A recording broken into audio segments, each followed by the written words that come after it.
नमस्कार, जय महाराष्ट्र, जय मराठी। आज आपल्याशी एक अत्यंत गंभीर आणि सांस्कृतिक अतिक्रमण असणाऱ्या विषयावरती बोलणार आहे।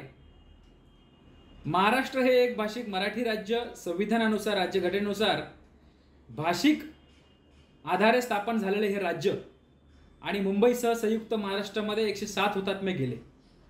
परंतु कुठेतरी इतर राज्यामध्ये रोजगार नाहीत, पोटापाण्याची व्यवस्था नाही, कायदा सुव्यवस्था नाही, त्यामुळे अनेक नागरिक या महाराष्ट्रामध्ये स्थलांतरित झाले आणि इथे नोकऱ्या व्यवसाय जे काही मिळेल ते करत गेले। मराठी नागरिकांनी त्यांना सहकार्य केलं। आज असं झालं की त्यांनी त्यांची संस्कृती देखील या महाराष्ट्रामध्ये आणली आणि त्या संस्कृतीच्या माध्यमातून ताकद दाखवू लागली। आता या दिवाळीच्या नंतर एक सण असतो जो उत्तर भारतातला सण आहे, त्याचं नाव आहे छठपूजा। हा धार्मिक कार्यक्रम आहे खरं तर, परंतु या धार्मिक कार्यक्रमाच्या या मागे एक मोठी राजकीय ताकद, राजकीय षडयंत्र असतं आणि आम्ही किती बहुसंख्येने आहोत हे मराठी माणसांना दाखवण्याचा एक प्रयत्न असतो आणि हे गेल्या अनेक वर्ष आम्ही बघतोय।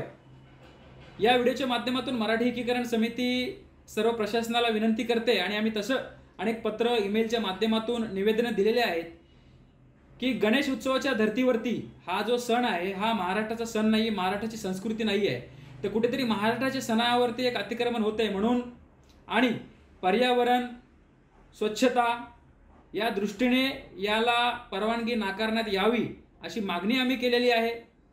गणेश उत्सवामध्ये गणपती विसर्जन जसं खाजगी ठिकाणी जे तलाव आपण उभारले आणि त्यामध्ये सण साजरे केले, विसर्जन केलं, तसंच छठपूजा ही सार्वजनिक ठिकाणी तलाव,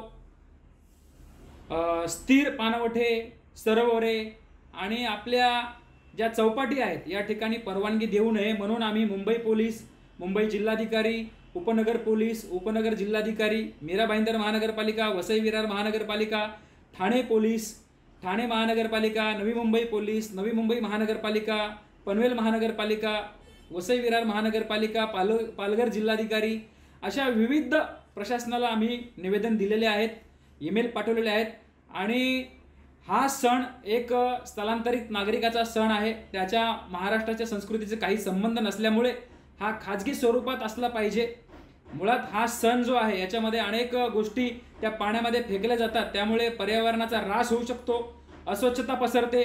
या दृष्टिकोनातून चौपाटी आणि तलाव या ठिकाणी परवानगी देण्यात येऊ नये अशी मराठी एकीकरण समितीची मागणी आहे आणि आम्हाला खात्री आहे जसं आपण गणपती उत्सवामध्ये निर्बंध लादले गेले तसे छठपूजाच्या बाबतीमध्ये आपण निर्णय घ्याल अशी आम्हाला अपेक्षा आहे।